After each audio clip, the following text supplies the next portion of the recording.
Boa tarde, hoje são 26 de julho, mais precisamente às 15 horas. Estamos iniciando mais um programa Dr. Log, pela Amazônia TV e Rádio, o melhor estúdio de podcast de Manaus. Meu nome é Olavo Tapajós, você pode nos acompanhar pelas nossas redes sociais, através do YouTube, Facebook e Instagram. Endereço Amazônia TV e Rádio.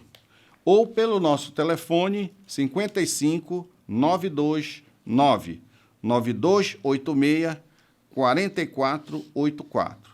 Bom, nós estamos aqui diante de uma colega nossa, querida, professora Nájila Lins, profissional bastante competente e que, na realidade, me deu um trabalhinho, né, como sempre, de fazer um resumo, né, do seu currículo e da sua experiência, né? Então, a Nájila, ela possui graduação em Engenharia Civil pela UFAM, especialização em Engenharia de Produção também pela UFAM, mestrado em Engenharia da Produção pela Universidade Federal de Santa Catarina e especialização em Engenharia Portuária através do IPOG. Fico muito feliz, porque eu também sou engenheiro civil e eu também fui professor do IPOG. Com vasta experiência docente e profissional, na Universidade Paulista, filial Ramos, Unip, Universidade Federal do Amazonas, UFAM, no Projeto Tecna, Faculdade Salesiana Dom Bosco, Centro de Educação Tecnológica do Amazonas, CETAM, Universidade Estadual do Amazonas, UEA, Centro Universitário do Norte, Uninorte, Petrobras, fomos colegas da Petrobras, na UNAM, entre outras experiências. Atualmente, a professora Nájila, ela é professora dos cursos na Unip. Teve várias premiações como docente, que é uma premiação muito interessante, porque quando o aluno escolhe o professor como paranifo, é um reconhecimento, o mais alto reconhecimento que uma turma faz a um professor. Parabéns. E tem 3 livros publicados na área da construção naval, com vários artigos publicados e várias participações em congressos na área de engenharia naval. Professora, é uma honra tê-la em nosso programa. E, para nós iniciarmos, eu gostaria que a senhora fizesse as suas primeiras considerações para que, efetivamente, nós colocássemos algumas perguntas que eu tenho certeza que os nossos telespectadores estão ansiosos, né? Tá certo. Porque esse tema, engenharia naval, é um tema bastante interessante, principalmente para nós amazônidas, né? Perfeito. Eu quero me apresentar como uma engenheira que dá aula. Né? Pois não, tá Tá? certo. Porque, na realidade, essa foi o meu despertar. Eu trabalhando em São Paulo, tá? Isso em 2000, de 2000 a 2006, eu tive a oportunidade de trabalhar numa empresa que ela tinha uma faculdade corporativa. Então, eu fui convidada para dar treinamentos e eu descobri que eu podia falar, me expressar e poder dar uma aula, né? Dar um Certo. treinamento. Então, a partir disso, quando eu voltei para Manaus em 2006... Professora, só pode falar a empresa. Que seria a Credicar? A Credicar. Pronto. Eu li o seu currículo. Na Credicar, eu tive a grande oportunidade. Como engenheira de produção, né? Bacana. Então, aí quando eu voltei para Manaus, eu tive a oportunidade de trabalhar pela UFAM no projeto Tecna, que era o transporte hidroviário e construção naval na Amazônia. Era um trabalho bastante interessante, porque como um projeto de pesquisa, não tinha nada antes. Então, a gente teve um trabalho embrionário, começava tudo do zero, começou do zero, maravilhoso. Tanto é Entendi. que a saudosa professora que me convidou, Márcia, e o professor... Professora Márcia? Márcia Moita. Moita. Márcia Eu Moita. conheci. Isso. Infelizmente, ela veio a falecer. Veio a falecer. Eu E ela lembro foi, dela. e por acaso, olha, não, por coincidência, ela foi contemporânea minha no mestrado em Florianópolis, Santa Catarina. Legal. Olha a coincidência, né? Bom, então, quando eu trabalhei no Tecna, eu trabalhei em 2 vertentes, porque tinham 3 vertentes. Portos, construção naval e as embarcações. Transporte de passageiro, melhor falando. Eu trabalhei no transporte de passageiros, que a gente fez uma pesquisa maravilhosa com 10 mil pessoas que fizeram as Que rotas, responderam as perguntas. responderam e tudo, foi bastante interessante. Aprendi, assim, em loco mesmo, foi Isso muito levando legal. em consideração todos como é que nós chamamos aqui na Amazônia, os seus, não são ramais, desculpa, As principais rotas. sim, Sim. mas tem um nomezinho que a gente Tá. fala, se não me engano. daqui a Calhas, pouco- calhas Isso, hidroviárias. As principais calhas. Por Calhas exemplo, hidroviárias. a gente utilizou, porque quando esse projeto ele veio de uma instituição maior, né, financiado pela FINEP, eles queriam que a gente pesquisasse em todos os rios. Aí nós dissemos, impossível, Vamos impossível, priorizar vamos as calhas, priorizar né? as calhas que são mais utilizadas. Certo. Então, a gente fez Manaus, Porto Velho, a gente fez Manaus, São Gabriel da Cachoeira, que não é tanto, Manaus, Belém, Manaus, Santarém, entendeu? Então, a Entendi. gente foi nas que tinham mais Capilaridade, demanda, né? capilaridade. Bom, feito isso, a gente fez também pesquisa com os estaleiros. Nessa oportunidade, junto com o professor Nilson Barreiros, e com a minha amiga também Raquel Queiroz, a gente fez a Patrícia, e assim, uma turma muito Uma querida, turma que eu boa, ainda né? continuo sendo amigo deles, né? Continua a amizade. Então, a gente conseguiu mapear os estaleiros, que foi aí eu posso te dizer o seguinte, foi a primeira vez que se falou em estaleiros formalmente, tá? Então, foi a partir disso, em 2006, aí o que aconteceu, né? Eu disse assim, a gente não pode deixar o conhecimento, o relatório que nós fizemos para o FINEP, ficar quieto só com a FINEP. Com certeza. Aí nós ousamos, e eu e a Raquel, fizemos um artigo, foi o primeiro artigo sobre construção. Aí, nesse caso, a gente fez sobre transporte de passageiros, e com o professor Nilson eu fiz sobre construção naval.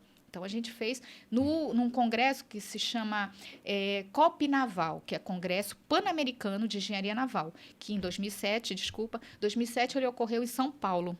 Foi Mas maravilhoso. capitaneado pela UFRJ COP, não? Não. Isso Era- é capitaneado pela INPE. Ah, É um tá. órgão internacional Ah, pan-americano, tá? Ele não tem... Não tem nada a ver com a COP. Não, ele não entendi. tem nada a ver com as faculdades daqui. Sim. Nós somos convidados, que eu digo assim, a USP é convidada, a COP é convidada. Entendi. A gente é convidado para participar, mas assim... E o artigo de vocês, obviamente, foi selecionado e vocês foram apresentar, né? Foi, a gente Então, seria apresentou. o primeiro artigo A realmente partir. científico Sim. que ele vem de uma De pesquisa construção naval, isso. na área de construção naval. Tanto Bacana. aí a partir disso, a gente gerou um relatório, que esse é o primeiro livro que eu organizei. Entendi. E a partir desse relatório, nós divulgamos.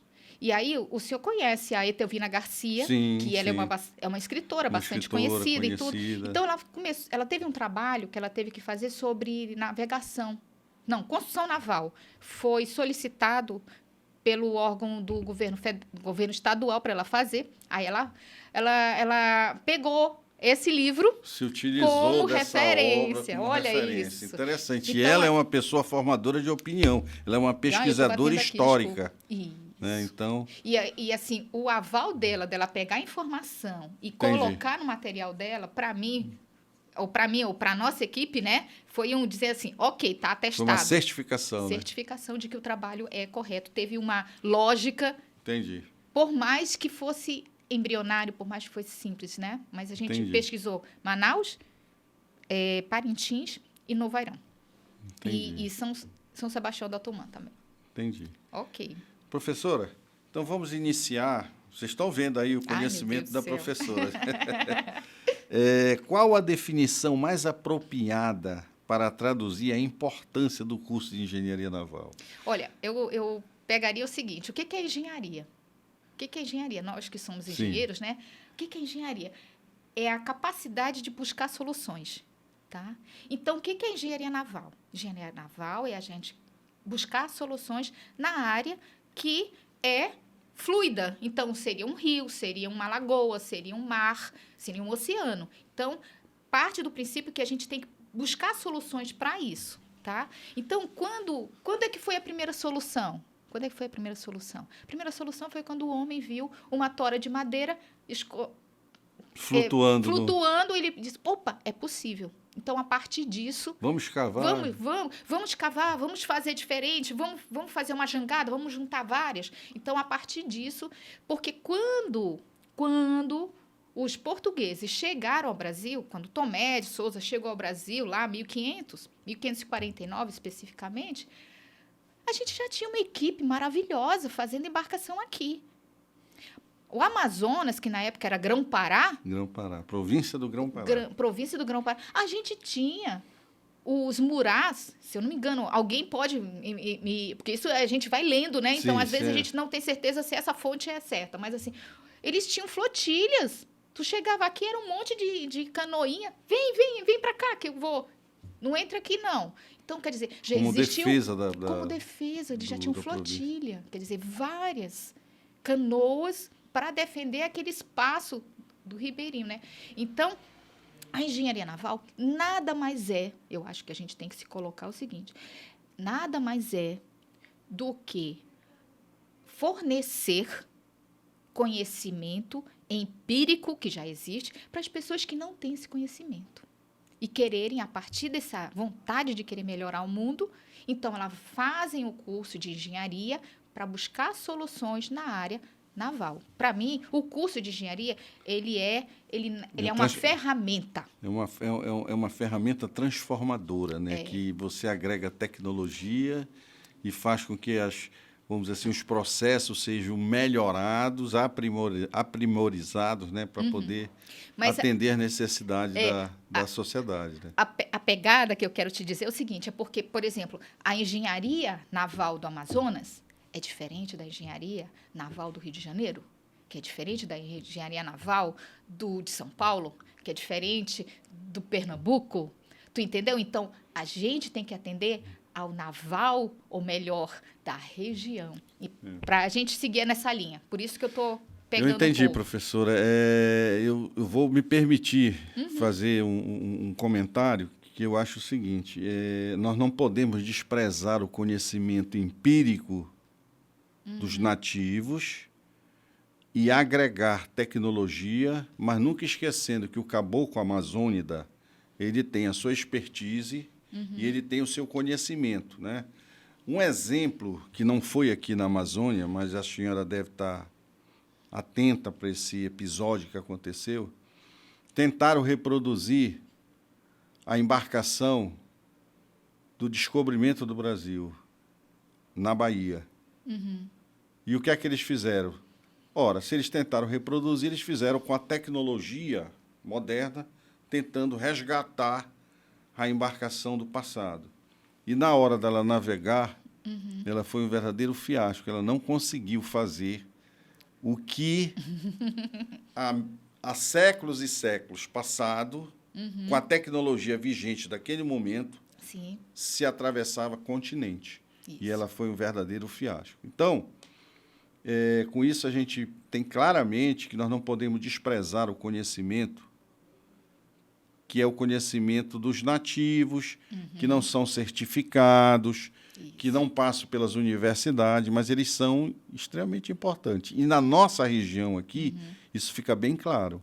Eu tive a oportunidade de conhecer também, não aqui no Amazonas, mas algumas construções de embarcações nos interiores do estado do Pará, e eu ficava boquiaberto como é que o cara fazia o arqueamento, como é que ele fazia a calafatação, como é que ele conseguia fazer todo o arqueamento da embarcação, levando em consideração que as pranchas eram todas elas retas, e ele conseguia fazer um arqueamento com angulação, enfim, sem ter ido à universidade. Então, eu concordo plenamente que no exercício da engenharia, nós não podemos desprezar o conhecimento das pessoas que realmente fizeram e deram início a esse processo da engenharia naval. Vou até conversar contigo, porque eu acho que a gente pode um dia fazer um programa relacionado assim, a academia, o quanto que a academia está próxima da realidade. Sim, sim. Tá? Mas isso é uma divagação para a gente ver depois.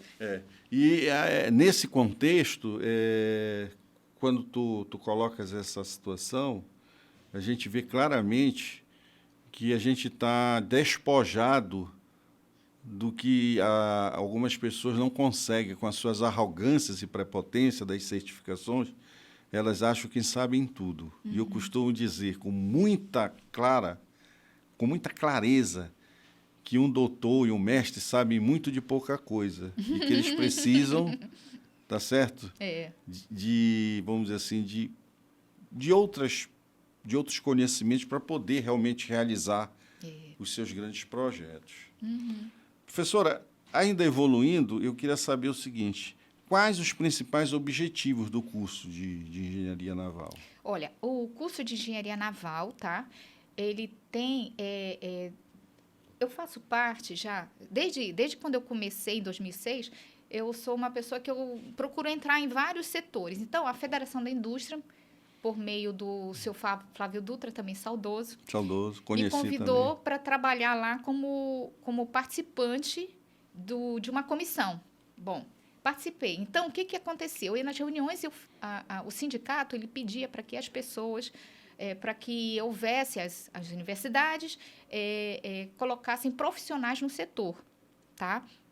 Então, o que é um engenheiro naval? Não tinha o curso de engenharia naval, mas nós, pela nossa competência, a gente foi começando a criar cursos que podiam assessorar o engenheiro naval. Porque na nossa cabeça, dentro do contexto das pessoas, falo aqui pelo Alex Monteiro também, que é um parceirão nesse processo, a gente queria o seguinte: olha, as pessoas que trabalham no estaleiro façam o curso de técnico naval, então elas vão ter um diploma, digamos assim, né, formal, uma certificação. Né?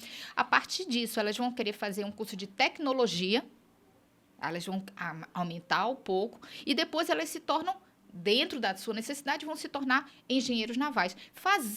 Porque a ideia é que a gente trouxesse engenheiros navais para dentro dos estaleiros. Porque em 2006 nós fizemos uma pesquisa no CREA, para saber quantos engenheiros navais existiam cadastrados.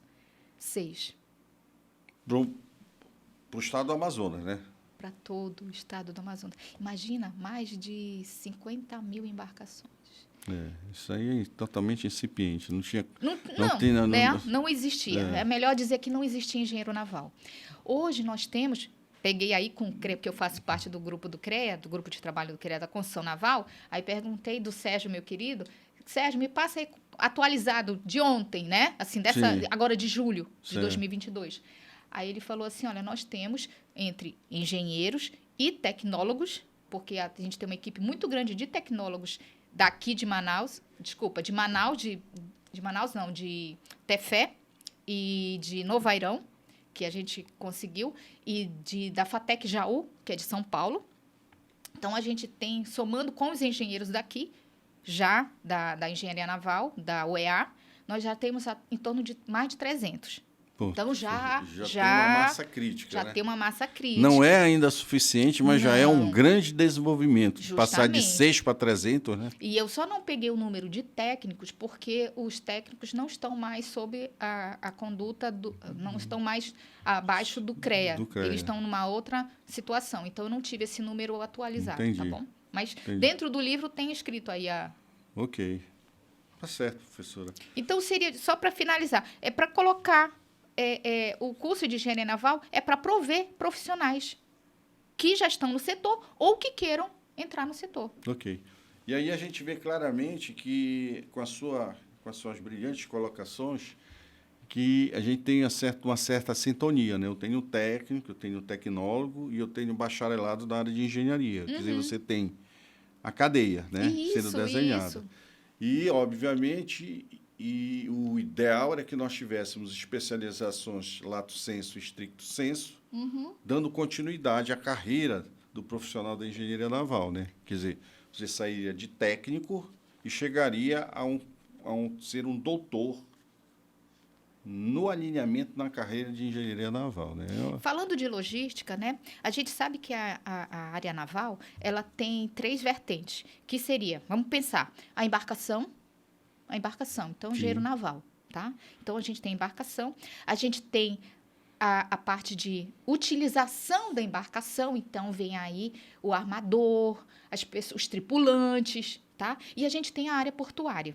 Se a gente for prestar atenção, uma coisa, a área portuária, ela tem tem capacidade vamos dizer, de prover profissionais competentes lá dentro. Então, tem profissionais de todas as áreas que trabalham nos portos. Tanto é que os portos da gente, os Santos, né?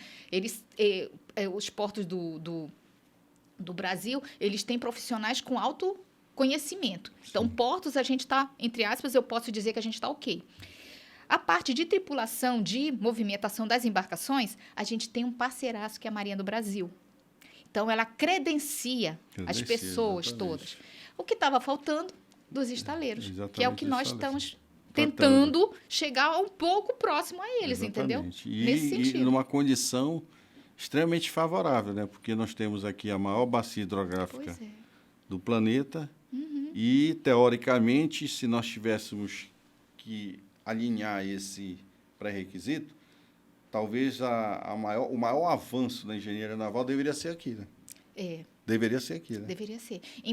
Proporcionalmente, né? Falando com a maior bacia, então a maior investimento para, exatamente, né? Exatamente. Bom, quem é que domina hoje a arte da engenharia naval no mundo? Qual é o país que hoje detém essa tecnologia? O país, né? De repente, é um conglomerado. Mas, assim, quem é que mais se destaca?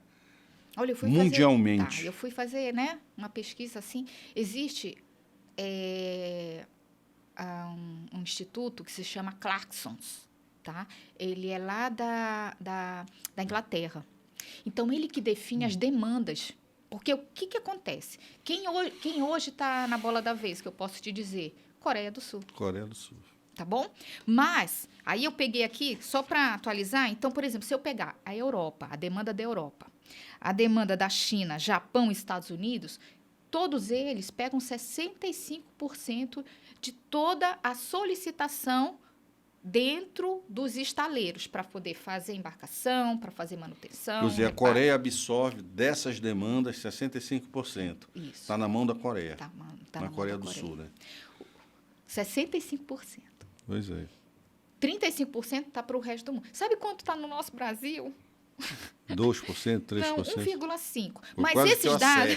quase está certo. Mas esses são dados de 2017, tá bom? Da Clarkson Research. Mas eu acho que não deve ter melhorado, deve ter piorado. Justamente, que aí que eu te digo, em função dessa situação aí atípica que ocorreu, né? A cada 100 anos que ocorre, né? A pandemia que ocorre a cada 100 anos. Que eu acho até que a gente já deveria ter...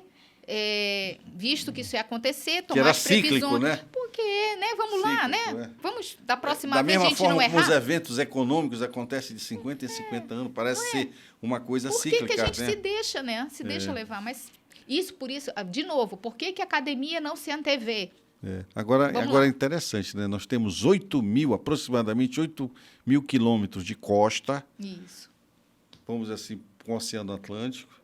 Nós temos o Rio Amazonas, nós temos alguns outros rios importantes. E eu volto a dizer,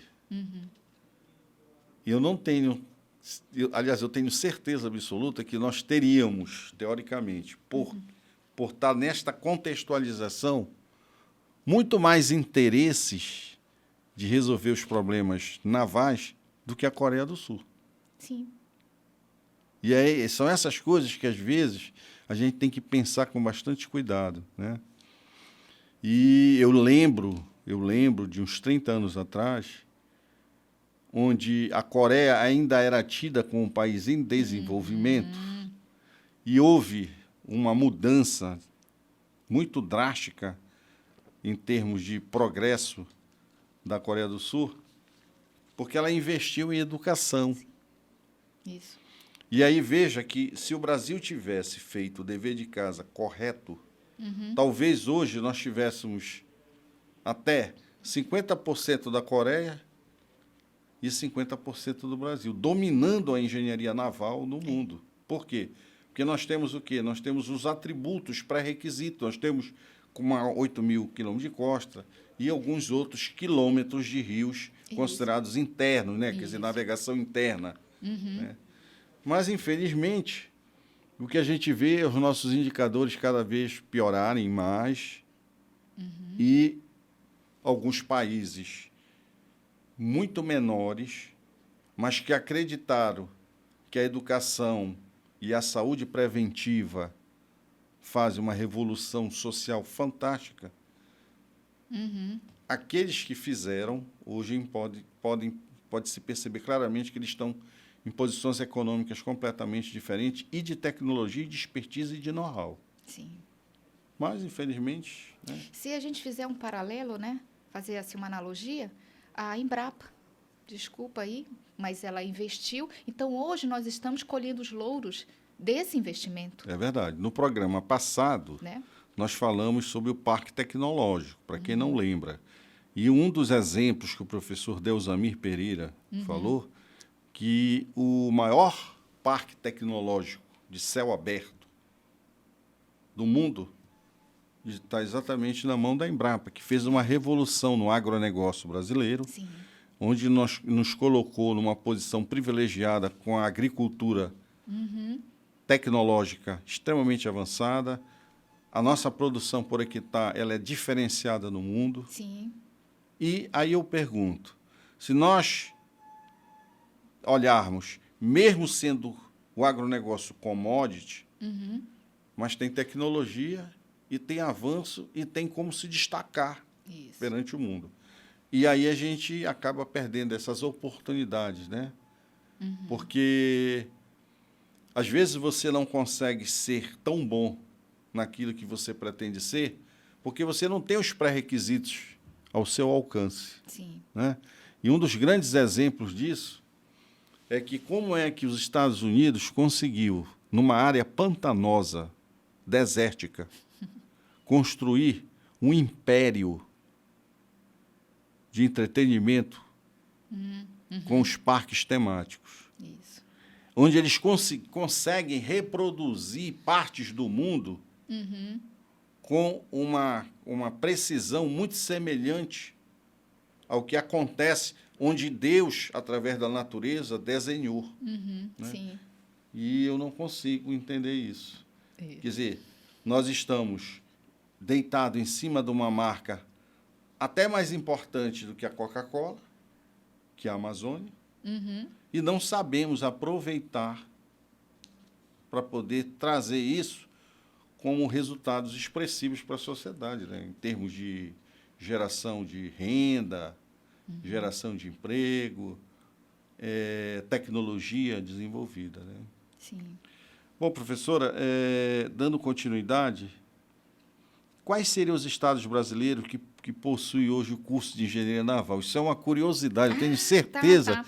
que os nossos telespectadores acham que todos os estados têm esse curso. Pois é. Não, né? Não é. Vamos Não, agora. a gente começou em 1956 com São Paulo, tá bom? Então, Tudo inicia com São Paulo. Estrelinha, São Paulo, tá? Começando a partir deles, a coragem deles, né? Certo. E aí, a gente tem Rio de Janeiro, tá? A gente tem Santa Catarina, que é um lugar também bastante aproveitado. Rio Grande, que aí, sul, né? Santa Catarina e Rio Grande do Sul, que é o Rio Grande, no caso. Por enquanto, eu só estou vendo... Pernambuco. Aí apareceu a primeira do Eita, Nordeste. Pernambuco, né? Aí, depois veio Pará e agora Amazonas. Então, nós temos aqui 6. Então, 6 nós temos estados. 2 representantes da região norte, 2 da um norte. representante da região nordeste, Nordeste, que é 2 Pernambuco. representantes da sudeste. Isso, são 7 no caso, isso. E 2 2 representantes do sudeste. Tem um do sul e 3 do Não, sudeste. são 2 do sul. 2 sudeste, Rio de Janeiro e São Paulo. 2 do sul, E seria Santa Catarina, Santa Catarina e Rio Grande. Rio Grande do Sul, Um Pernambuco, que é do Nordeste. e 2 do norte. Pô, bacana. Então, É.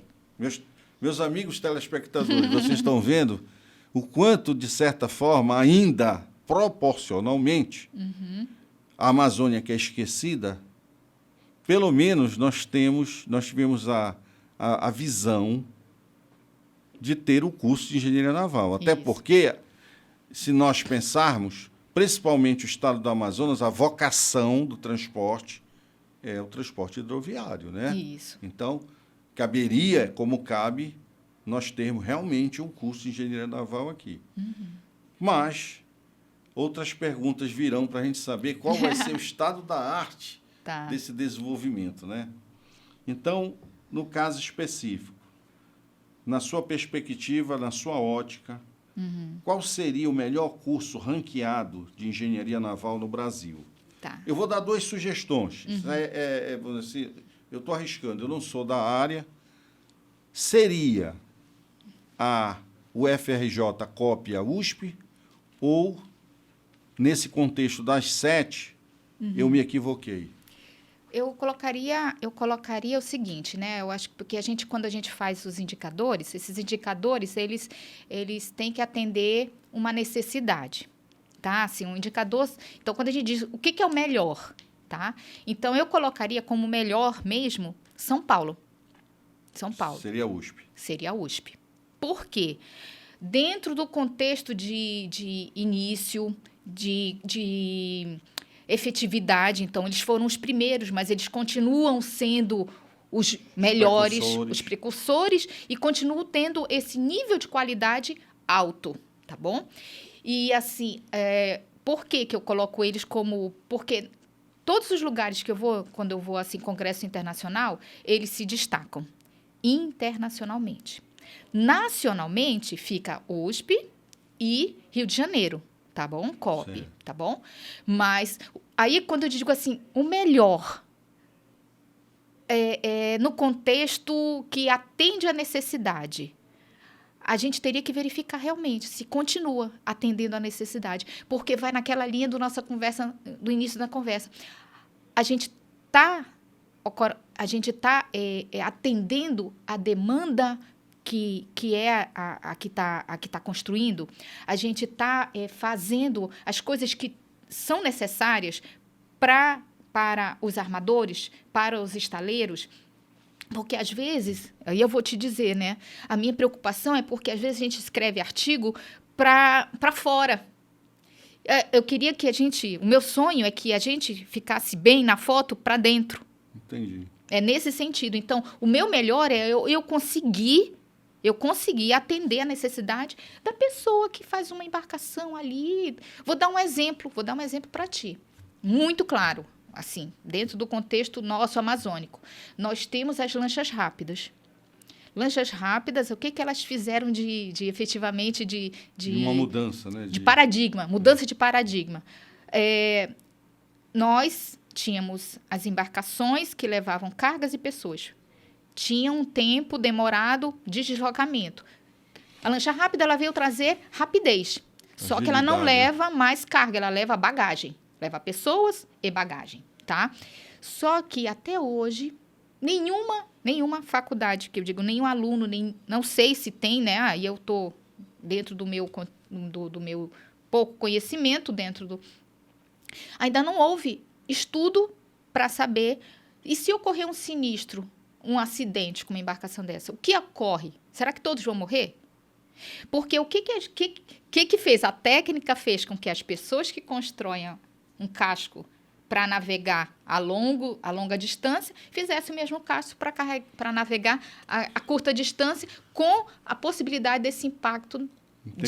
Então, assim, dentro desse contexto... Isso é tecnologia, isso é engenharia, né? Isso que é engenharia. A outra engenharia. Por que nós não temos lanchas mais potentes com relação à segurança da navegação? Aí eu te falo da polícia. Quanta reclamação nós temos de piratas na Amazônia e ninguém toma nenhuma ação. Eu digo ninguém. Academia. É isso que eu estou querendo dizer. Assim, esse é o indicador. Porque o indicador, para mim, de melhor é o seguinte: a gente nem precisa perguntar, a gente já está com o projeto fazendo. Entendi. É nesse nível. Na realidade, não é a questão não é o melhor na formação, é o melhor no que contribua para o atendimento da segurança da sociedade. Né? Isso é engenharia. Esse é o enquadramento que a professora está fazendo. Né? O meu pensamento... Entendi. O melhor... Não adianta formar excelentes alunos se eles não estão contribuindo para resolver as problemáticas regionalizadas, né? eu estou fazendo uma embarcação de não sei o quê, para participar no concurso. Sim, e tu já foi lá no estaleiro ver qual é a problemática da pessoa? Ou na embarcação, qual é a problemática? Ou no porto? Eu eu tenho sonhos, todo mundo tem, né? E quando eu tomei conhecimento que a Coreia ela se destaca e ela se destaca exatamente na construção de embarcações para mares e oceanos, Isso. me passou na cabeça, e eu acho que isso já houveram alguns contatos, mas não se concretizaram. Eu acredito que, se não me falha a memória, a UEA já tentou contactar algumas universidades coreanas para fazer convênios. Eu não sei nem se foram firmados os convênios ou se eles foi dado continuação aos convênios. Mas o que eu vejo é o seguinte, e aí é uma crítica construtiva.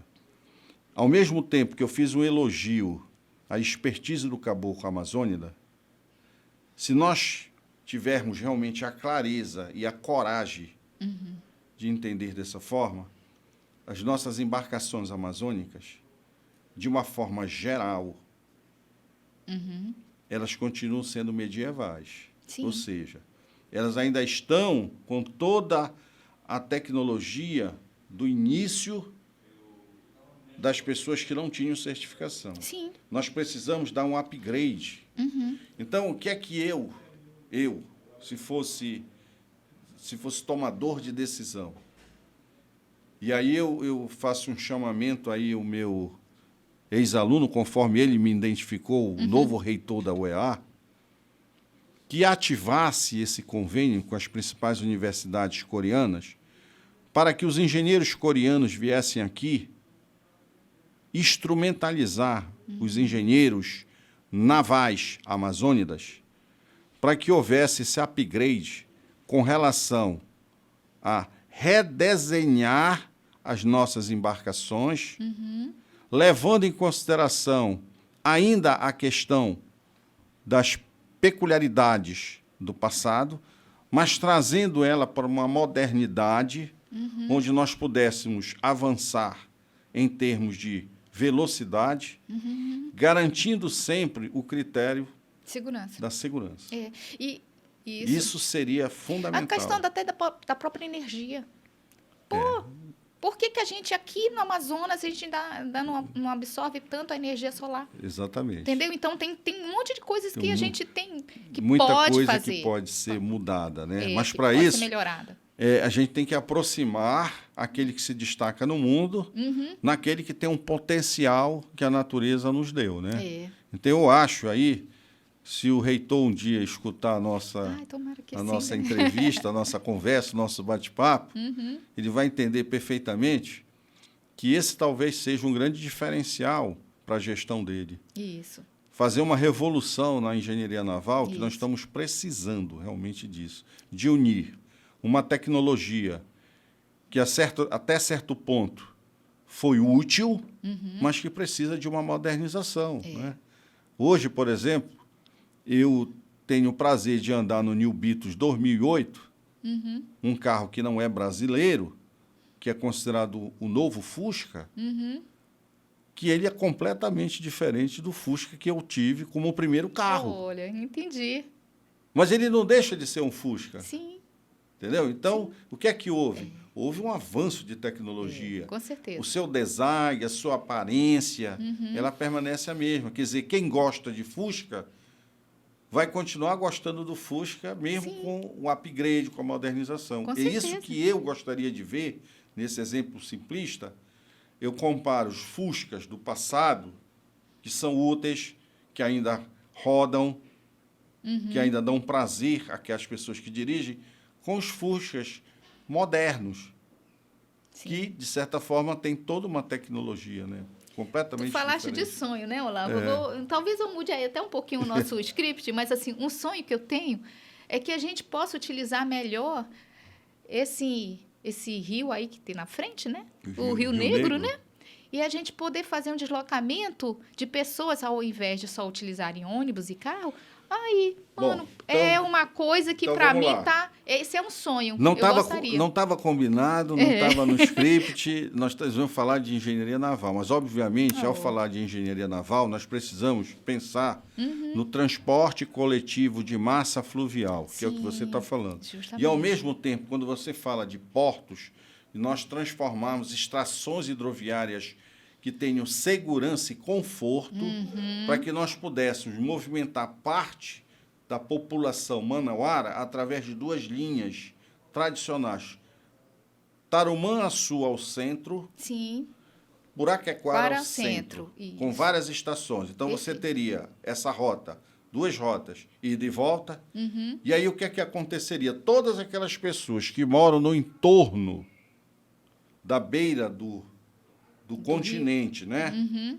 do Rio Negro, com certeza elas iriam optar por esse transporte coletivo, massivo, aquaviário, porque ele não tem engarrafamento, não tem Sim. congestionamento. Esse movimento ele seria um movimento que você poderia se programar. Eu vou sair de Tarumã-Açu numa embarcação preferencial que seja confortável, que tenha segurança, Uhum.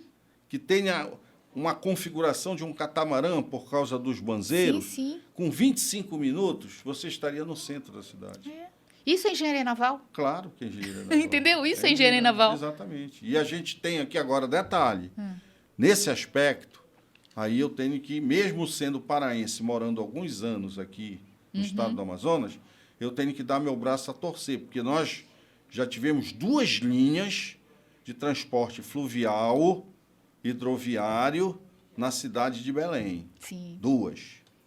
E, por sinal, está sendo repetida a segunda, porque o prefeito do passado voltou agora. Ah, Então, ele que está bom. Ele está replicando uma coisa boa. revivendo o insucesso da primeira tentativa. Isso. Entendeu?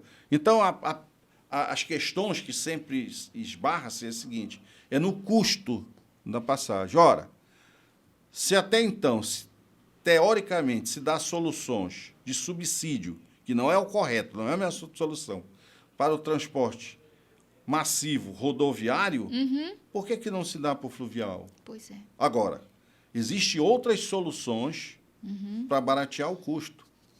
Nós tivemos a oportunidade, me permita, Sim, sim. nós tivemos no IMMU, ofertando, através do professor Takashi, toda a tecnologia e os marcos legais do terceiro setor. E há uma condição, até porque transporte está no artigo 6º da Constituição Federal e pressupõe isenção de tributos. Não se paga tributos. Então, você teria como baratear o custo, não só do transporte coletivo urbano, como o transporte coletivo hidroviário. Então, realmente, nós não temos isso. E nós deveríamos ser precursores, porque a nossa vocação na Amazônia não é rodovia, são hidrovias.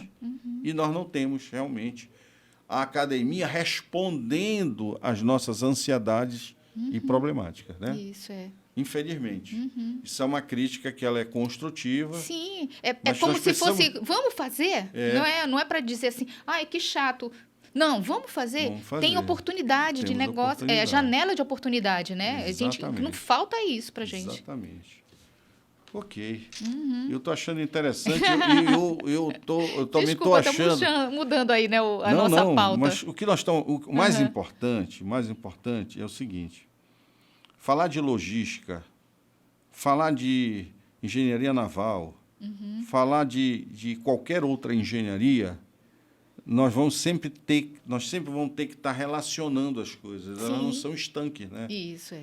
Então, quando nós falamos da engenharia naval, é óbvio que a engenharia naval vai possibilitar nós termos um veículo de qualidade e com segurança, né? Então, como é que você avalia o estado da arte dos cursos de engenharia naval dos estados do Pará e Amazonas? Tá. Eu já até me antecipei, né? Mas eu gostaria de... Tá. Eu não sou profissional da área, Tá. e eu gostaria de escutar a opinião de uma pessoa que realmente conhece o processo, né? Tá. Como é que seria essa Olha, comparação? eu sempre digo o seguinte, tá? Qual é o mais antigo? O mais antigo é do Pará. O do Pará, É. ok. E aí a gente Mas tem um antigo mérito... não quer, significa que é o melhor. A gente lembra aquele indicador melhor é o que Sim. atende à necessidade Exato. da população. Bom, Exato. então, o professor Ito Braga, ele teve a ousadia de criar o curso de engenharia naval lá no Pará. Então, E deve ser engenheiro civil, né? Porque se ele eu criou, acho que é engenheiro civil, isso se ele é. criou, Isso, né? isso, Porque isso. até isso. então não existia. Né? Ele tem uma parceria muito grande com o pessoal da USP e com o pessoal da COP. Então, a partir desse movimento, ele fez o do Pará. O do Pará, ele tem um pouquinho, vamos dizer, a situação dele, particularidade dele é que ele já tem cursos de pós-graduação lá no Pará, entendeu? Com relação a nós, teríamos só o curso da engenharia naval. Aí, a engenharia naval, o curso de engenharia naval na UEA, que é estadual, aqui no Amazonas. Lá é federal. Lá é federal, aqui é estadual. Essa é a diferença. Então, aqui, a gente iniciou há Aliás, pouco tempo. Desculpa, só Sim. tem 2 cursos dos 7 que são estaduais. É USP e aqui, o resto todos são federais. Isso, verdade. Isso mesmo. Todos são federais. É porque a gente compara a USP como se fosse É, estadual, não, mas não é, né? Ou federal, mas não ela é, ela é estadual, isso mesmo. Então, aqui na nossa, que é estadual, ela começou há pouco tempo, ela formou em 2017. É a bebê de todas elas. É, a BB. É a BB. Então, ela formou em 2017 17 engenheiros navais. Foi a primeira turma, formou 17 em 2017, 17 engenheiros navais. Olha entendi. a coincidência, né? Então, é um curso que tem 18, 19, 20, 21, 22. Não necessariamente. Que houve uma interrupção? Aham. Ixi, Maria. Então, nós mas vamos por conversar quê? sobre isso. Mas por quê? Porque é curso novo, situações adversas, e a gente sabe que existe... Falta de docentes também? Também, falta de docente. Porque, na realidade, o conhecimento, vamos dizer, o conhecimento de como a técnica está nas mãos de pessoas que não têm doutorado nem mestrado. E aí cria-se essa dificuldade, esse viés, que... Dentro de um outro contexto, se a gente for fazer curso como nós fizemos pelo CETAM e pela UEA de tecnologia, a gente conseguiu colocar uma pessoa que tinha maior técnica, sabia fazer, e eu, do lado dela, com uma graduação, eu estava ali acompanhando. E depois eu fazia o quê? A avaliação. Professora, E era show de bola, mas assim, dentro do contexto, dentro das normas e tudo, isso é impossível dentro de uma universidade. Eu sei que a senhora não conseguiu responder, que só vai responder, mas deixa eu lhe fazer uma pergunta. Lá não tem curso técnico no Pará? Não tem. Não tem curso tecnológico no Pará? Não. Só tem o bacharelado. É. E aí E um pouquinho da pós que eles estão pós, criando. Né? Que é lato sensu, né? Tem especializações, Isso. mas já tem mestrado, ainda não tem doutorado. Não né? tem doutorado. Pois é, interessante, né? Veja que o nosso viés aqui, nós pelo menos chegamos de técnico, tecnólogo, graduação. Lá, eles começam da graduação, especialização, E adiante. lato sensu e estricto sensu param no mestrado, né? Isso. Ou seja, se nós formos comparar com as outras, possivelmente tanto a UFRJ como a USP, elas devem ter o ciclo pronto. Sim. Ela deve vir incentivando os cursos técnicos, tecnológicos, os bacharelados, Isso. as especializações, os mestrados e os doutorados, né? Que aí monta a cadeia, que era aquilo que nós falávamos no início da nossa conversa, né? Isso, é. Eu fui em São Mateus, no Espírito Santo, para um encontro que se chamava Enxó. Enxó é uma ferramenta para cavar, né? Cavar madeira. Aí foram encontro de vários cursos técnicos de construção naval. Tá? Eu fui convidada para lá. Isso tem um tempo. Foi bem interessante. Então, existem cursos técnicos pelos IFANs, ou pelos IFs. IFANs não, IFANs é o nosso. Pelos IFs, né? Que é antigas escolas técnicas. Então, eu não sei como é que tá. Porque aí eu tenho que te dizer uma notícia ruim.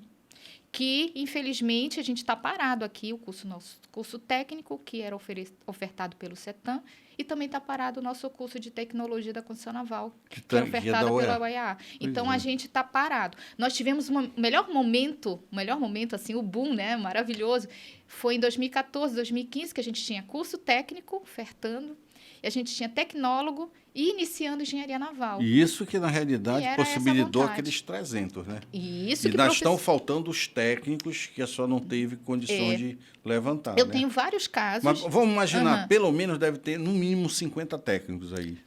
Então, mais de 200. Então, nós podemos aproximar que houve uma evolução geométrica de 6 para 500. Eu posso te dizer que os meus alunos técnicos, eu vou falar aqui o nome, né, da empresa, que eu acho que faz propaganda positiva, a Beconal, a Bertolini. Vou dar exemplo. Tem 2 alunos que foram meus alunos do curso técnico. Um se formou em matemática, continua trabalhando na Beconal, e ele também, além de ser técnico em naval, ele é técnico em segurança do trabalho. Então, ele trabalha nas 2 situações. Trabalha na segurança naval, né? Segurança, normas, regulamentadores, etc. E teve um outro que ele se formou em técnico naval e fez a graduação em engenharia de produção. Então, eles também seguiram. Como não teve condição de fazer dentro do contexto da faculdade da UEA, foram para outras vertentes. Entendi. Engenheiro mecânico e produção. Que também tem uma relação com que tem tudo a ver. Tem tudo a ver. Né? Que é uma engenheiro mecatrônico. Se tu parares para pensar, o que é uma embarcação? Uma embarcação é uma casa que navega. Exato. E ela tem as outras Então, as engenharias. Por isso que eu comecei. Né? Engenharia. O que é engenharia? Criar soluções. Exatamente. Então, a gente poderia dizer, então, que o Estado do Pará está um pouquinho à frente do Estado. Não sei se é justamente isso.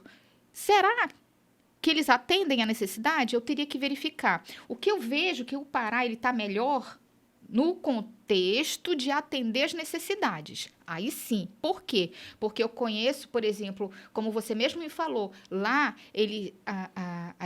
os barcos, eles atendem as pessoas têm muito mais opções de embarcações, de tráfego, de sair de uma cidade para outra. Isso tudo, as universidades lá, tanto a Universidade Federal, quanto outras a UNAMA, que eu posso dizer, né? Eles fazem trabalhos bastante interessantes com relação a isso, de prover embarcações para transporte para as pessoas. Então, se for isso, eles estão atendendo, tá bom?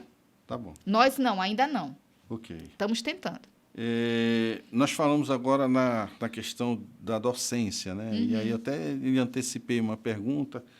A UEA ela tem realizado concurso público para atender as necessidades docentes do curso de Engenharia Naval? Ela recentemente fez um concurso, só que, na realidade, o concurso ele teve vamos dizer, um requisito, eu acho que é justamente que a gente olha, né? A gente tenta fazer as coisas de um prisma e ela acaba acontecendo para outro. O curso de Engenharia Naval, de uma certa forma, foi elaborado por uma equipe de amazônidas, de pessoas, por exemplo, Alex, ele é do Rio de São Paulo, mas veio para cá. Outras pessoas, coordenadores, eu estou falando do Alex porque ele é meu parceirão dentro desse contexto de formar as pessoas.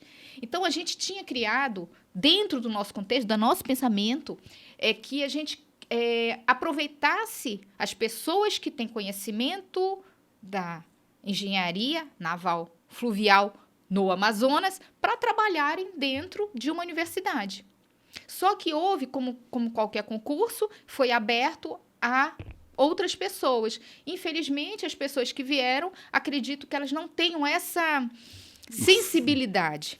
O que é o mais próximo, que aí eu fico feliz, né, é que agora, pelo menos, o professor que ele está como coordenador, que ele foi aprovado pelo concurso. Esse é um professor que eu posso dizer que assim, eu dou aval, porque ele é pupilo de um grande amigo meu, Tatibana, que é da USP.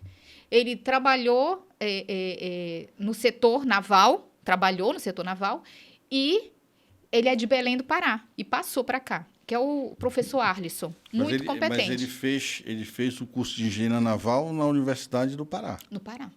Então, com parceria com a USP. a USP, né? Então, Entendeu? quer dizer que o movimento que E a COP também. que a professora está falando é que agora nós estamos tendo o primeiro coordenador que tem a sua formação regional e que, de Isso. certa forma, a priori, Teria teria que ter essa visão amazônica. amazônica, né? Porque o anterior, ele não tinha o conhecimento naval. Ele tinha um conhecimento abrangente, mas ele não tinha um conhecimento naval. Então, essa é a expectativa. Eu sou muito otimista, entendeu? Professora, a senhora sabe que na pós-graduação, tanto a lato sensu como a estrito sensu, há uma abertura do MEC para convidar professores com notório saber para poder lecionar no curso. Sim. Então, eu acho que o que a senhora está propondo como uma ideia que eu acho bastante interessante é que na graduação nós tivéssemos também essa abertura, porque, veja só, um concurso público, eu não estou criticando o concurso público, o concurso público ele deve existir, mas eu acho que o concurso público, ele às vezes, mesmo tendo a aula didática, a prova escrita, a titulação, muitas vezes ele traz uma pessoa que, às vezes, ela não tem a experiência necessária, empresarial, de ter trabalhado no setor, entendeu? Sim. Que eu acho, no meu entendimento, que isso é também fundamental. Então, os cursos de graduação, eles poderiam ter também um percentual para trazer as pessoas com notório saber para poder contribuir com a academia. E elas trabalhariam por projetos, Sim, entendeu? concordo. Não precisaria ser ad eterno, entendeu? Porque o que é que acontece? Às vezes você consegue aprovar uma pessoa que ela é concurseira. Sim. E muitas vezes ela não tem habilidades necessárias pedagógicas e não tem experiência para poder transmitir o conhecimento. E aí fica aquele impasse, né? Isso reflete exatamente na satisfação dos alunos, que, de certa forma, cria uma expectativa de vir professores que iriam agregar, e vem professores, às vezes, que são, a priori, tiveram competência para passar, às vezes não se sabe como, até com a ajuda de forças estranhas, mas em detrimento daquelas pessoas que estão no mercado reconhecidamente que poderiam prover um conhecimento muito mais próximo da realidade e da necessidade do curso, né? Isso. Então, é apenas uma sugestão, né? Justamente. Já que existe nas pós-graduações lato sensu e estrito sensu, por que não poderia ser na graduação? Eu acho engraçado uma coisa assim que, dentro do contexto do curso de medicina, existe isso. Existe essa, vamos dizer, a gente busca um professor que ele tenha trabalhado no setor e tudo, e ele é aprovado. E eu acho que isso é interessante, do conhecimento, da vivência, da sensibilidade, que é justamente isso, a técnica acima dos diplomas, porque a técnica porque justamente, o que é engenharia? É prover soluções. E talvez aquela pessoa ela não tenha a sensibilidade. Só isso. Então, mas ela pode buscar. Isso que é o interessante. Ela pode ainda buscar. Lógica, um inventor que nunca entrou na universidade, ele não poderia inventar, né? Justamente. Porque só quem poderia dar soluções seriam os engenheiros. E você vê pessoas aí que nunca entraram numa academia, são extremamente engenhosos, né? Por isso que eu tenho um pensamento que talvez seja até diferente, né? Assim, bem inovador, mas assim, era pensar mesmo, é um pensamento. Por que os professores universitários são funcionários públicos? Por que não eles serem contratados? Seriam a parte administrativa, ser funcionária pública. Normal, tranquilo. Eu estou só querendo dizer porque os professores, eles poderiam ser contratados por demanda. pelo conhecimento. Mas isso é só uma divagação, é um pensamento, como o senhor falou. Porque dentro das pós-graduações a gente consegue ter essa visão, e para mim é uma visão muito positiva e eficiente. Agora, professora, a senhora tocou num assunto bastante interessante. Existem profissionais que estão no mercado que não querem ser servidores públicos. Pois é. E eles são altamente competentes. Então, se perde um profissional competente porque ele também não quer se enquadrar no regime do funcionalismo público. Então, realmente, nós Não é teremos verdade, que a gente tem que quebrar esses paradigmas, né? repensar.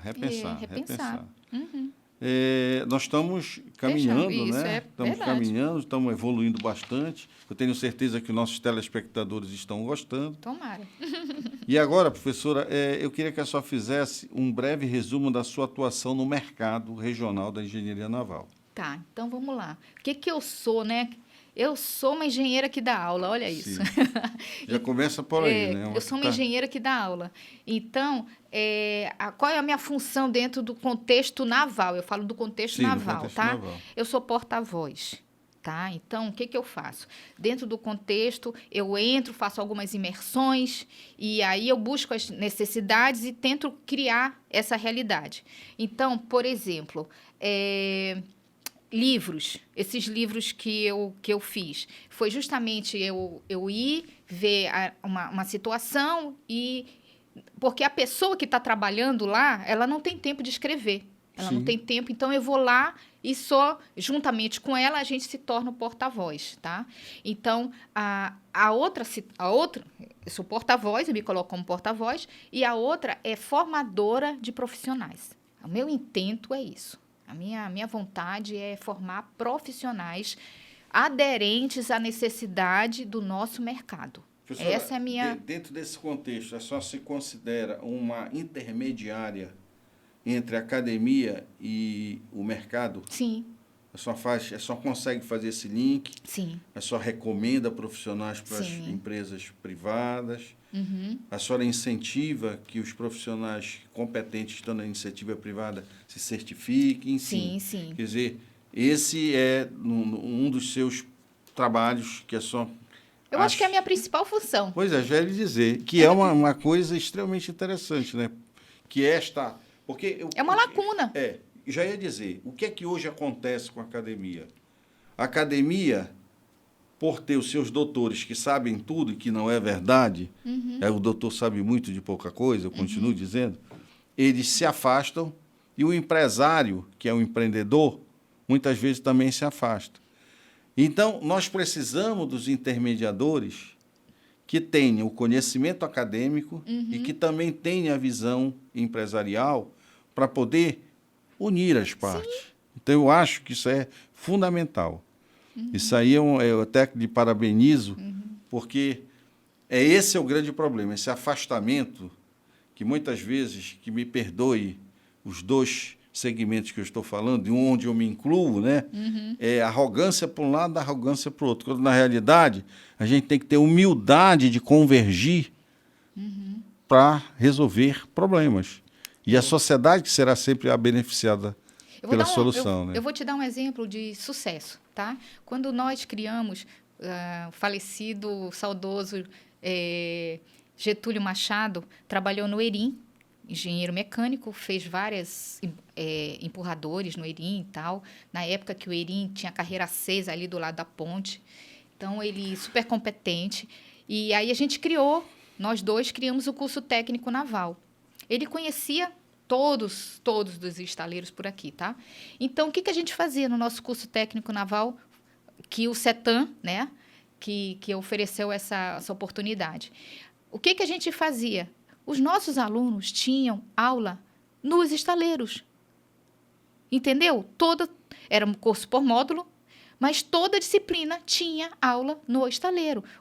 Então, os donos dos estaleiros super felizes.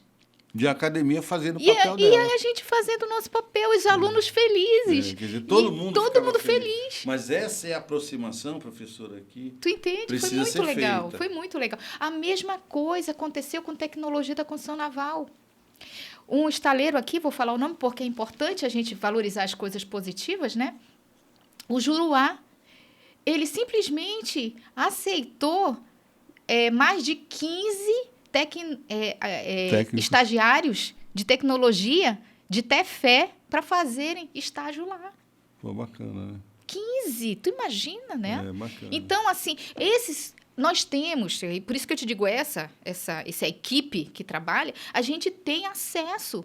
Só que a gente tem, assim, uma dificuldade aqui, só que a gente não desiste. A gente é guerreiro, a gente não desiste. Então, Com a gente certeza. vai fazendo, criando essas ligações, né? Que é importante. Como os jovens falam, o match, né? É, Fazendo o match. exatamente. Tá certo. Bom, agora chegou o momento da apresentação de uma das suas obras, né? Então, Essa é eu gostaria que a senhora apresentasse. Tá certo. Olha aqui, deixa eu... Não sei se... Não, é qual pra cá câmera? mesmo. Essa câmera aqui? Então tá bom. Essa, aquela ali. Então Pode tá ir. bom. Olha, esse aqui ele fala de artigos, né, desde 2007. E então ele tem artigos sobre construção naval, transporte de passageiros. Aqui a gente fala dos tipos de flutuantes que existem. Aqui a gente fala das lanchas rápidas. Aqui a gente fala também da parte que é gestão visual em estaleiros, tá? Uma técnica, né? E a gente fala também aqui de normas regulamentadoras. E eu falo também, por último, da parte de profissionalização do setor, que a gente começou, a gente já tem, vamos contar aí, né? Se a gente começou em 2006, ano passado a gente fez 15 anos, nós comemoramos 15 anos que a gente tenta profissionalizar o setor, tá bom? Né? Esse público, né? E aí, tem aqui, por que que tá em inglês, né? Pedi para minha amiga, a Helena, ela traduziu para inglês, eu estou voltando a ser fluente no inglês, estou estudando novamente. Por que inglês? Porque todas as vezes que eu vou para congresso internacional, pago pelo meu bolso, tá? Professor Olavo, Sim. tá? Todas as vezes eu falava ou em espanhol ou em português. E como o público é pan-americano, e aí eu disse assim, deixa eu fazer em inglês. Já que eu faço a charla em espanhol, aí eu faço o livro em inglês. Então, esses daqui são todos os artigos que foram aceitos fora. E aí, uma coisa interessante, a maioria deles... falo aqui também dos iates, tá? Dos iates. Dos belíssimos iates que são construídos aqui. Construídos, Aí, depois, eu até falar aqui, e dentro desse contexto, o que a gente produz, só para a turminha saber o que a gente produz, tá bom? Ok. Que seria, olha, o que a gente produz, assim, o que a Amazônia fabrica? A engenharia naval amazônica, o que é que ela disponibiliza para a sociedade? Graneleiros, então trazer os grãos, né? Petroleiros, nós fazemos, tá? Empurradores, que empurram as balsas, né? Sim. A gente tem portos flutuantes, tá bom? Balsas, a gente tem pontões, a gente tem gazeiros ou butaneiros, né? A gente tem cargas gerais, a gente tem balsa de armazenagem. Essas balsas de armazenagem, elas são o que a gente chama da Combitrans. Não é aquele exemplo da Honda? Esse aí, que leva as motos, né? Todas elas servem um elas armazém, né? Com os racks, todas elas. Essas balsas, elas podem ser propulsadas ou não. Propulsadas significa que elas têm um motor que elas conseguem próprio. se deslocar. Ou então empurradas. Empurradas, né? Com os empurradores. A gente tem diques. Uma outra coisa maravilhosa que eu quero te dizer. A gente tem a diferença de nível de rio. Numa época passada, quando ficava na cheia, os nossos estaleiros, Educando, São Raimundo, ficavam tudo parado. Os nossos amigos ficavam parados.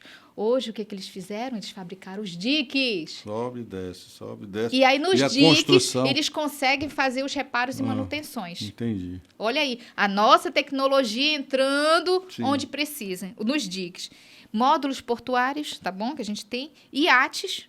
Então, a gente tem aí uma referência a Beconal, né? Sim. E um grande amigo meu, que é o Renato Carlevares, um italiano, que fez essa possibilidade de, dentro do contexto aqui no livro tem, de fazer de como era o lazer, a embarcação de lazer no Amazonas e do que virou. Não sei se tu lembras, mas assim, se tu já morava aqui em Manaus, mas assim, as embarcações de lazer eram os barcos de motor, de linha, que a gente ia para o final de semana com a família. Aí ele disse assim, não é assim não. Vamos fazer requintado, vamos fazer bonito. Então, aí virou os iates. Ficou bonito. Eu né? já tomei conhecimento que, inclusive, o Roberto Carlos mandava fazer seus iates aqui, né? O Renato Carlevares era o responsável por isso, de fazer a manutenção e construção. Então, a gente tem hangar para ser feito, né? A gente tem ferry boat, que também é uma outra modalidade que a gente tem melhorado. A gente tem manutenção das embarcações, a gente tem reparos. Tem uma outra coisa que as pessoas não estão falando, mas que a gente tem que cuidar, que é o descomissionamento. O que é o descomissionamento? É você pegar toda aquela embarcação, aquele aço daquela embarcação, reutilizar para fazer alguma coisa.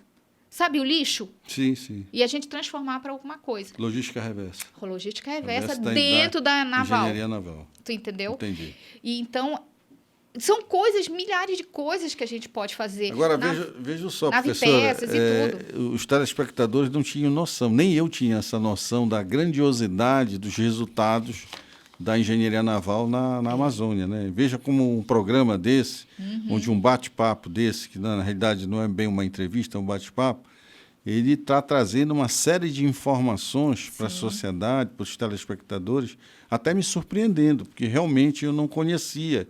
E eu fico feliz.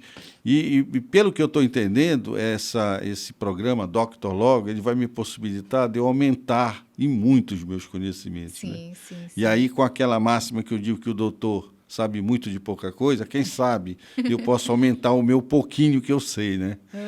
Bom, professora, é o seguinte... para a gente quase encerrar o nosso programa, eu queria que a senhora fizesse quais as suas principais recomendações para a melhoria do status quo da engenharia naval no estado do Amazonas. O que é que a senhora, de uma forma geral, o que é que a senhora recomenda para que a gente melhore? Eu tiraria uma engenharia naval, eu colocaria o setor naval, tá? Okay. Então, assim, qual seria as recomendações principais? Voltar a gente formar dentro da cadeia produtiva naval. Então, no estaleiro, né? Que seria, né? Então, seria a gente ter de volta os técnicos. Porque os técnicos, né? Eles vão, se eles quiserem melhorarem tudo, eles vão querer se tornar tecnólogos. Sim, se eles tem uma carreira, né, professora? Fazer uma carreira em quem queira trabalhar. Porque também, outra coisa, tem alunos que fazem curso de engenharia naval pensando que vão ganhar muito dinheiro. Não é mais assim. Existe um mito, entendeu? E também, outra coisa, o trabalho naval... É pesado, né? É ralado. Não é barulho, é sol quente. Ele não é para os fracos. Periculosidade e insalubridade. Tá? Ele não é, ele é para os fortes, que eu posso te dizer, ele é para os fortes, tá? Então, é uma engenharia de campo, né? Tem engenharia de escritório, que são os projetos, tudinho, ótimo, mas na hora da construção, ela é uma construção que não é fácil, né? Não é fácil. Então, não é uma ilusão. Então, quando eu penso só em engenharia naval, eu estou pensando em 5 anos, eu estou trabalhando 5 anos um profissional que vai chegar lá e ele vai dizer assim, pô, não era bem isso que eu queria. E quando o meu sonho é o cara que trabalha no setor, faz o curso técnico, ele quer desenvolver, ele faz o tecnólogo. Ele já sabe o que é que está esperando, né? Esse é meu sonho, entendeu? Ele já... Você formar profissionais que realmente se identifiquem com a sua formação, né? E aí eu sugiro, para que a gente finalize, aí eu sugiro que os alunos que da curso de engenharia naval, que acabou de formar, agora em julho teve uma turma de naval que formou, deles empreenderem. Porque a gente precisa ter empreendedores da área naval, porque a maioria dos donos de estaleiro são pessoas que não têm nenhum conhecimento, mas tiveram o empreendedorismo. Então, eu acho que se a gente pegasse o conhecimento deles com a ousadia de empreender, navipeças, vamos fazer navipeças. Aqui dá pra gente fabricar. Sabe uma coisa, o meu sonho, assim, um sonho, eu digo outro sonho, da gente ter um evento internacional de náutica. sabe? E coisas assim. Então, a gente precisa E pensar, a traria o gente sai da mundo todo caixa. para cá, porque nós temos uma marca Amazônia, né? Pois é. Você faria duas coisas ao mesmo Corrida de tempo. lanchas. Tu imagina? Você traria o evento e a parte de entretenimento junto ao evento, o conhecimento da Amazônia. A gente tem muita coisa para verdade. fazer. Então, precisa desse jovem que está saindo, que ele não vai, talvez, encontrar trabalho dentro do estaleiro. Vamos empreender? Vamos fazer navipeças? Vamos fazer coisas assim que atendam a necessidade. Vou dar um exemplo. O M. Monteiro é um armador que faz Manaus-Tabatinga. Tem embarcações enormes que contemplam aproximadamente 700 passageiros. O que eles fizeram? Dentro desse contexto de um ajudar o outro, né? Técnico, tecnólogo, tudo. As embarcações dele, hoje tem brinquedoteca, tá? Tem espaço reservado interessante para todas as pessoas, para todos os públicos. As pessoas, para entrarem, elas têm uma identificação. Então, o que não falta é trabalho, oportunidade de melhorar. Entendi. Dentro da navegação, porque o engenheiro naval também navega, ele também participa da navegação, como também da construção, ou da manutenção, ou do reparo.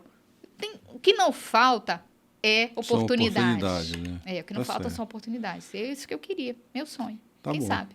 Obrigada, prof. Professora, eu só queria agora que a senhora fizesse as suas considerações finais para a gente encerrar o programa, infelizmente, né? Mas nós teremos outras oportunidades pela frente. E eu queria que a senhora fizesse as suas considerações finais para a gente encerrar o programa, tá. Infelizmente. Lembrando que esse programa, né, ele vai, com certeza, mudar o olhar de algumas pessoas, de alguns telespectadores com relação à questão do mercado naval, da arte naval, da engenharia naval. Tá. Ok? Tá. Te agradecer, né, a oportunidade de estar aqui e, como tu falaste mesmo, né, que bom que a gente está aprendendo. Então, eu acho que o Dr. Log ele está sendo o precursor dessa questão da logística. Então, a logística, aquilo que eu falei, a logística naval, ela compreende portos, compreende construção naval e as embarcações. Então, se a gente conseguir olhar isso e olhar que a gente tem a oportunidade e entender as particularidades de cada setor e fazer uma revolução. Porque acho que um grande problema nosso é esperar que o outro faça pela gente. E aí, tu foste, empreendeste e está fazendo. Então, cada um tem que fazer a sua parte e aí a gente vai conseguir melhorar. Então, eu acho que a gente tem que sair desse conforto, essa zona de conforto de que alguém vai vir fazer. Esse livro aqui, gente, o patrocínio é meu bolso, meu trabalho. Entendeu? Então, nesse sentido, eu fosse esperar a academia para fazer, eu ainda estava no primeiro. Não, mas é a necessidade de fazer, tá? Então, eu só te agradeço por eu vir aqui falar de uma coisa que eu amo fazer, né? Tá certo, professora. Quem agradece sou eu e a senhora veio aqui, com certeza, pela sua competência. Obrigada. E agora eu gostaria de encerrar o nosso programa com a imagem dos 2 livros da professora Nájila Lins. Eu lhe agradeço. Obrigada. E rogo a Deus que nós tenhamos uma outra oportunidade de, pelo menos, conversar sobre coisas importantes para a nossa Amazônia.